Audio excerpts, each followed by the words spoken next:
Just before we get into the video today, I want to say that it's sponsored by the wonderful people over at Incogni. If you've ever Googled yourself, you've probably seen your name or the name of someone else with your name. So put in your address or something, the city that you live in, and you'll find you, and then you'll be like, oh, it's really creepy that my information is sitting on some random website. Well, those are data brokers, and it's not just creepy, it can also be dangerous. There's scams, there's identity theft, even harassment can all just start because your data has been exposed on the internet. But good news, that's where today's sponsor Incogni comes in. Their custom removals feature is now at the heart of their whole service. You just send them a link to any site exposing your info like White Pages, Trellis, Unicord, whatever, and their privacy team will get it taken down. And they don't just do it once, it's monitored, so they will keep sending follow-ups to make sure that your data stays gone, so you stay safe.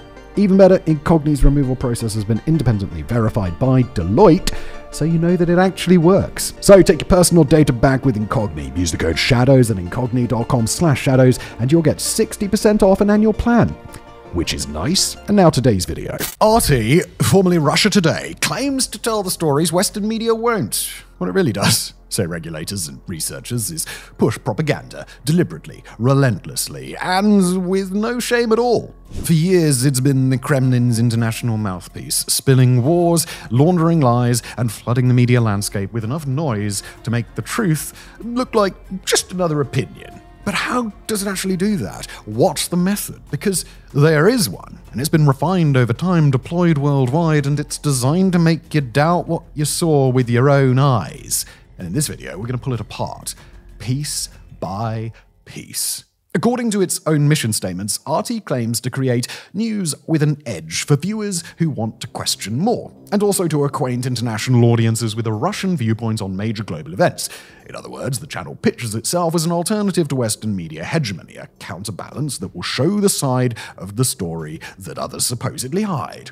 RT's longtime editor-in-chief, Margarita Simonyan, echoes the sentiment, portraying the network as an underdog truth-teller, claiming that there is a bias against Russia, and correspondingly that state-level criticisms of RT represent overt censorship. However, media watchdogs, regulators, and intelligence agencies alike all describe RT in far less heroic terms, with all of the above having identified it as naught but a Kremlin propaganda outlet, one that disseminates information, fosters societal unrest, and counters uncomfortable revelations, rather than trying to put out anything even approaching objective news. For a specific example, consider the UK's media regulator Ofcom, which has repeatedly sanctioned RT for violating impartiality rules, such as in 2012 when a news item on Syria was found to be highly supportive of the Assad government. This happened again the following year when a documentary titled Syrian Diary was cited for failing to represent alternative perspectives of the war. Then in early 2014, just as tensions were beginning to flare up in Ukraine, Ofcom ruled that several of RT's news bulletins had ignored key viewpoints. And you can guess in which direction, and thus had misled audiences. And they get the same assessment over in the United States too, as in 2017, the Office of the Director of National Intelligence released the snappily titled report assessing Russian activities and intentions in recent US elections, which called RT out as both the Kremlin's principal international propaganda outlet and also Russia's state-run propaganda machine. Further still, though, even RT's own leadership occasionally lets their mask slip and reveals what the organization is really all about. Simonyan, for example, having taken a break from her professional cross-carrying, described RT as, quote, waging an information war with the entire Western world during the 2008 Russian invasion of Georgia. Such admissions underscore that RT is not a conventional news outlet, but a strategic arm of the Russian state funded by the Kremlin to the tune of hundreds of millions of dollars and tasked with advancing its geopolitical agenda. In fact, for this reason, it wouldn't be overly hyperbolic to call RT a de facto branch of the Russian military. Robert Ortung, a professor of international relations at George Washington University, explains this further, stating that, quote, the purpose of RT is for Russia to fight against the West and democratic values on the cheap. It is easier to pay for this kind of divisive media coverage than to build a military equal to that of the United States and its allies. End quote. Okay, now that we've established that RT does propagandize, let's start pulling apart the matter of how they propagandize. Because, in a word, it's all about subtlety, actually. So let me explain. Now, when you picture propaganda, what comes to mind is generally something a bit blunt, isn't it? A nice old lady in a pink hanbok delivering the latest glorious successes of socialist construction with vigor and enthusiasm, usually only found in the halls of the Royal Shakespeare Company, or a dead-eyed chap in camouflage blasting away on an accordion while his mate goes off on one about Serbia. But Russia, for its part, has noticed that the reaction to such blunt messaging is generally laughter, not newfound convictions. Thus, they arrived at the subtle method. Instead, it's just more effective. Now, as for specifics, analysts have identified a repeatable playbook of disinformation tactics that RT deploys, with researchers at the RAND Corporation, a US-based global policy think tank, having dubbed one of their strategies the fire hose of falsehood, i.e. putting out so much contradictory messaging that the reality of a matter finds itself lost under the sheer volume of contradictions. As Giorgio Bertolin, an independent researcher, put it back in 2015, quote, "Such a strategy entertains, confuses, and overwhelms the audience." Sometimes, however, RT's messaging is less scattered birdshot and more of a targeted slug, particularly when they have a specific line that they wish to push or specific action by the Kremlin that they wish to cover for. And during such instances, they use what Ben Nimmo, a senior fellow at the Digital Forensic Research Lab, dubbed the 4D model: dismiss, distort, distract, and dismay. First, dismiss the accusation, flatly deny wrongdoing, and impugn the accuser. For example, when Russian forces and proxy militants shot down MH17 over Ukraine in 2014, RT immediately dismissed the reports as false and mocked those blaming Russia. Then, distort, inject doubt or alternative interpretations. Sometimes this will be done through out-of-context cherry-picked data or by wheeling out purported experts who, by arguing from a position of perceived authority, will go on to suggest a very different story. Using the MH17 example again, RT didn't hesitate to point out that a Ukrainian fighter jet was in the same general area as the doomed aircraft, and also present some later found fabricated radar data that implied that it was way closer to MH17 than it actually was. They weren't intentionally lying through omission here, knowing that their audience would assume that the Ukrainians were responsible. No, they were just presenting all the then supposedly possible explanations. Of course. The third D, distract, means changing the subject or creating new scandal to draw attention away. This often involves wild whataboutism. Sure, you say Russia did X, but what about all of your side's misdeeds? Again, the MH17 tragedy provides textbook examples. How can they be so bold as to claim it was us who did it when the US floated the idea of downing its own airliners to start a war with Cuba during Operation Northwoods? They lied about WMDs to justify invading Iraq and lied about being fired upon by the North Vietnamese Navy to justify entering the Vietnam War. Clearly, until all the evidence has been fully exhausted, we cannot rule out the possibility that this is yet another ruse by Uncle Sam for starting a war. It would be an understandable chain of logic in the absence of evidence, because yes, the US did do all of those things, but when it's being broadcast after videos have emerged of one specific Buck surface-to-air missile system previously documented in the area that MH17 went down being very, very hastily moved back into Russia, the time for speculation in the absence of evidence kinda passed, hasn't it, guys? And then the fourth and final D, dismay. Scare the audience with all manner of doomsaying and dire consequences. You've all heard this one get trotted out before, we're sure, as it's quite a common one. Ukraine has the audacity to launch a counter-invasion of Russia. Oh, this could provoke nuclear war, couldn't it now? The West puts some sanctions on Russia after it murders one of its political dissidents on British soil.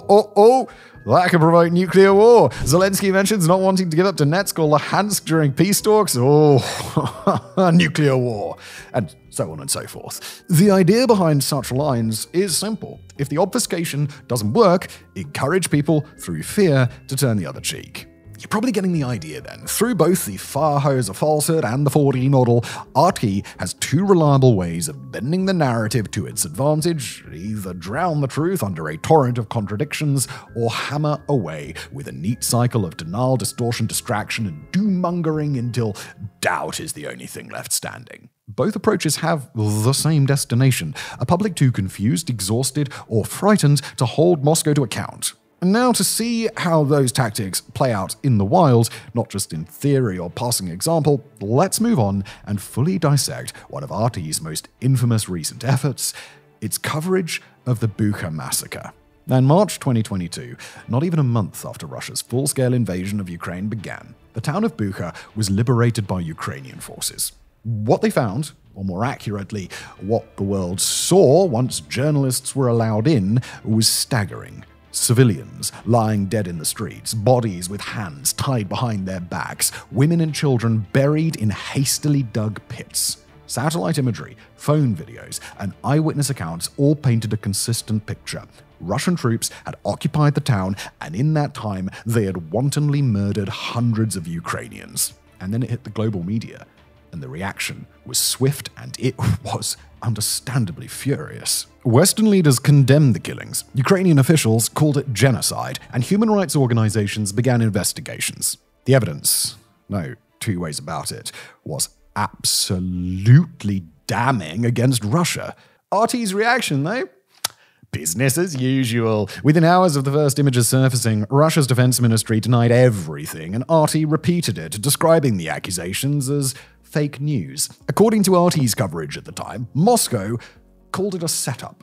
The wording then hardened into a template that RT has used ever since. The so-called Bucha massacre was a false flag operation intended to tarnish Russia's image. In some pieces, RT even framed a withdrawal from Kiev region as a goodwill gesture instead of the reality of our logistics associate that we can only get one tank of diesel worth of distance into Ukraine before our advance totally grinds to a halt. With time, as evidence continued to stack up, one article asserted Ukraine's forces had staged criminal provocations in Bucha by Ukrainian soldiers and radicals, a formulation designed to flip blame without addressing the basics of time, place, or chain of command.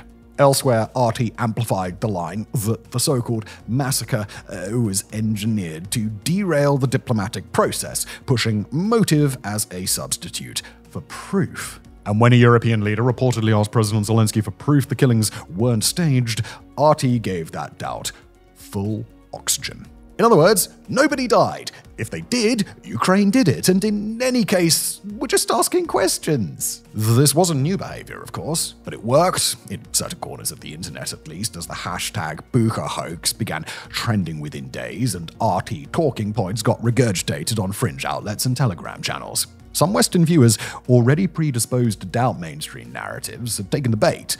In that echo chamber, we'll never know what happened became the default fallback, even as the evidence just piled higher and higher. In Bucha, we saw the anatomy of RT's strategy, the denial, the distortion, the flood of narrative static.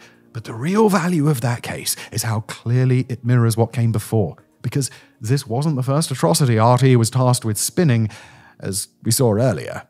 Now, on the 17th of July 2014, Malaysia Airlines flight MH17, a Boeing 777 carrying 298 souls, was blown out of the sky over eastern Ukraine. Almost immediately, evidence pointed to a Russian-made Buk missile fired from territory held by pro-Russian separatists, effectively a Kremlin-supplied weapon in the hands of Kremlin proxies. But if you turned on RT that day, you saw a reality warp in real time. As smoking debris and bodies lay strewn across Ukrainian fields, RT's coverage went into overdrive to deflect blame. One of RT's first reports suggested Ukrainian ground forces might have shot down the plane, perhaps mistaking it for a hostile aircraft. Within hours, RT was floating a slightly tweaked theory. Maybe a Ukrainian fighter jet had downed MH17 in an airborne ambush. When that too started to crumble, RT pivoted again, airing analysis that hinted the real target was Vladimir Putin's presidential plane, and MH17 was tragically mistaken for it. Wow. This conspiratorial nugget made it onto RT's website the day after the crash, only to be quietly toned down later after it drew widespread ridicule, as it should. Not that stopped RT, of course, and over the following weeks, they kept the Farhauser falsehood on full blast, with RT and Russian media more broadly spawning at least a dozen conflicting narratives about MH17. One outlandish theory even suggested MH17 was the missing Malaysia MH370 in disguise, packed with corpses and flown over Ukraine as part of a CIA plot. And just for good measure, they also threw in some supposed Israeli involvement into the bullshit because, I mean, what good conspiracy theory doesn't shoehorn in the Jews somehow? And the barrage of conflicting, never Russia's fault theories just kept on coming and coming. The goal was never to prove one coherent alternative, as we explained earlier. It was a strategic inconsistency. By pumping out multiple mutually exclusive stories, RT ensured that the average viewer was just hopelessly confused, and that more broadly, everybody was confused as their messaging went on to find its way into the comment sections and dinner tables around the world. Inside RT, however, not everyone stomached this dishonesty. Sarah Firth, a London-based RT correspondent, resigned in protest shortly after MH17, calling the channel's coverage the, quote, straw that broke the camel's back. It was the most shockingly obvious misinformation, and I couldn't defend it anymore, Firth said of RT's handling of the crash. She described walking into the newsroom to find editors pushing an eyewitness account blaming Ukraine and a studio analyst spinning wild theories, all while bodies were still being identified. In a biting tweet as she quit, Firth wrote, RT Style Guide Rule 1, it is always Ukraine's fault. Her departure, and that acerbic quip, spoke volumes. RT's reflex was not to mourn the victims or investigate objectively, but to reflexively exonerate Russia and pin blame on Ukraine. The facts be damned.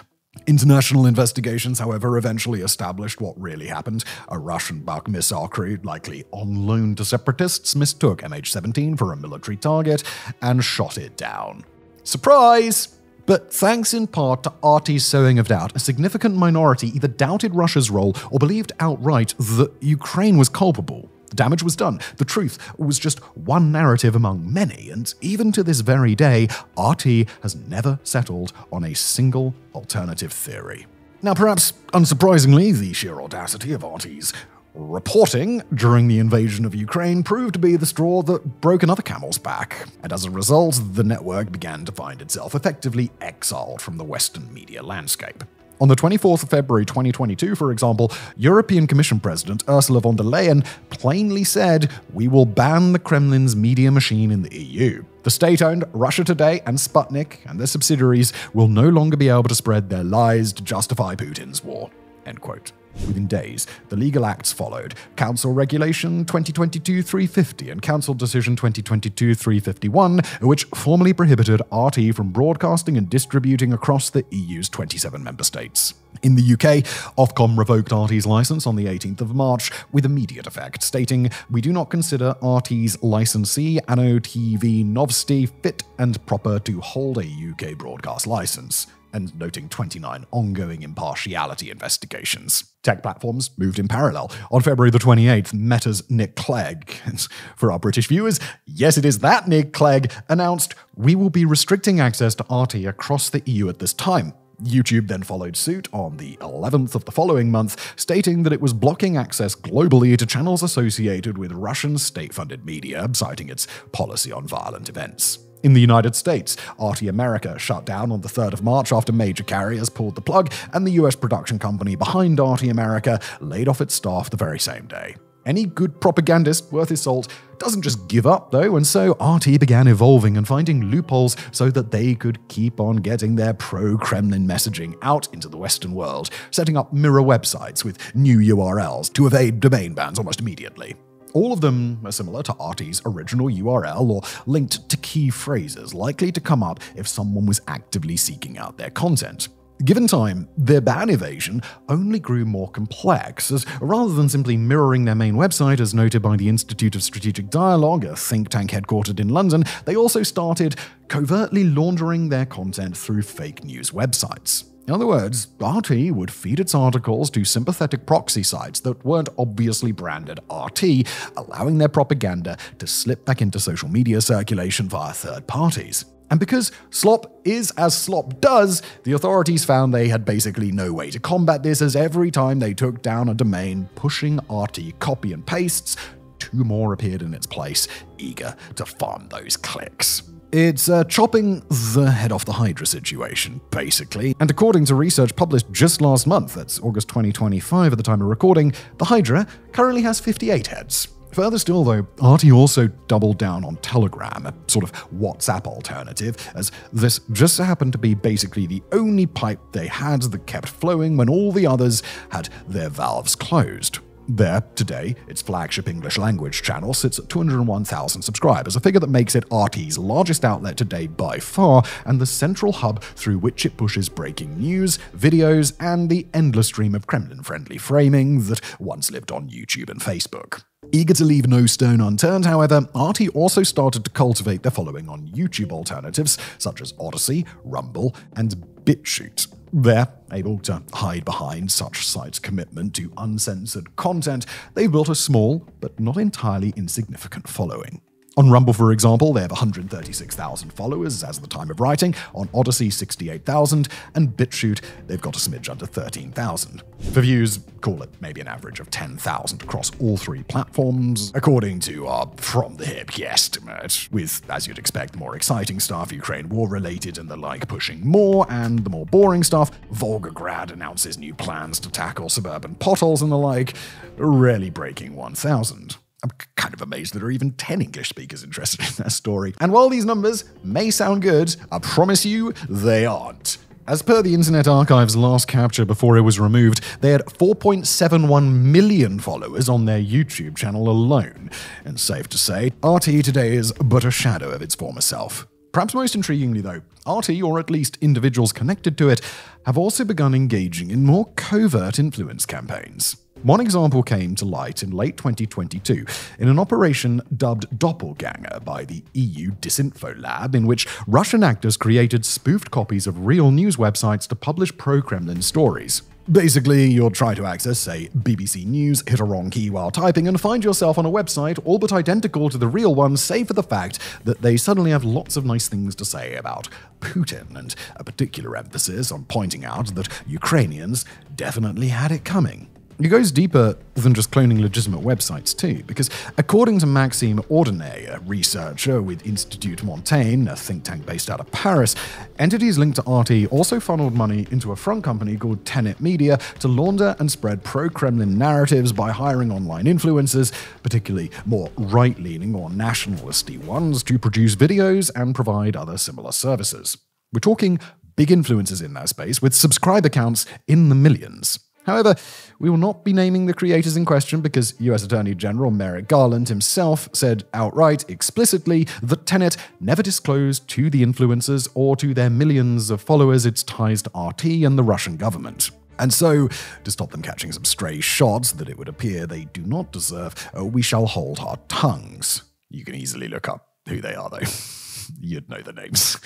It's also worth noting that, as we have alluded to throughout this chapter, all of this only really applies to the Western world, and while Europe and the US crack down, in places like Latin America, Africa, and the Middle East and Asia, RT never left, and its business continues as usual in many countries. Sure, people in such countries won't be checking out RT's Facebook or YouTube feed, but the actual website itself is still there. It always has been. On a similar point, naturally, Western audiences can still just access RT's websites, if they are so minded to, by just turning on a VPN, which indeed is exactly how we access their website ourselves when we were researching this very video.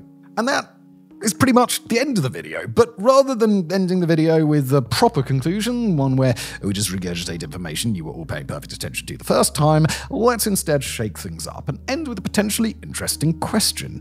Is it right to ban platforms such as RT?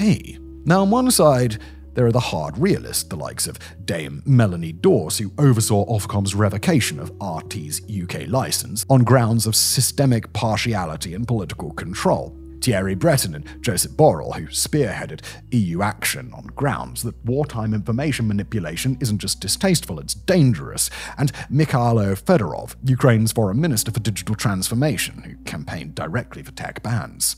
Their logic is undeniably straightforward and coherent. RT isn't journalism, but war by other means. And in that framing, sanctions are not censorship, they're containment. an act akin to putting a fleet off of Russia's ports to enforce a hard embargo. And yet, straightforward though their arguments are, there are equally well-justified counterpoints. For example, legal scholars and multilateral human rights figures from David Kaye to Irene Khan and Teresa Ribeiro urge proportionality. They warn that broad-brush deplatforming risks institutionalizing the very illiberalism that it seeks to guard against. Censorship creep is real, they say, and the political toolkit handed to a liberal democracy today may be wielded differently in less democratic hands tomorrow. There's also a basic epistemic danger. When a state silences a voice, even a malign one, it grants it, in some quarters, the aura of forbidden truth. And that, too, is informational power. Which position is correct? I've got no fucking idea. I'd never be so bold as to assume that we had the answer to a matter that is really, really subjective. And as for which side we fall on, don't feel like telling you. This isn't about imposing our own stance upon you, it's throwing a little mental curveball your way to get you thinking as we close things off. So instead, back to you. Where do you land on this? Should platforms like RT be banned entirely, treated not as media but as hostile infrastructure? Or is that a slippery slope that threatens the very freedoms that it claims to protect? The choice is yours.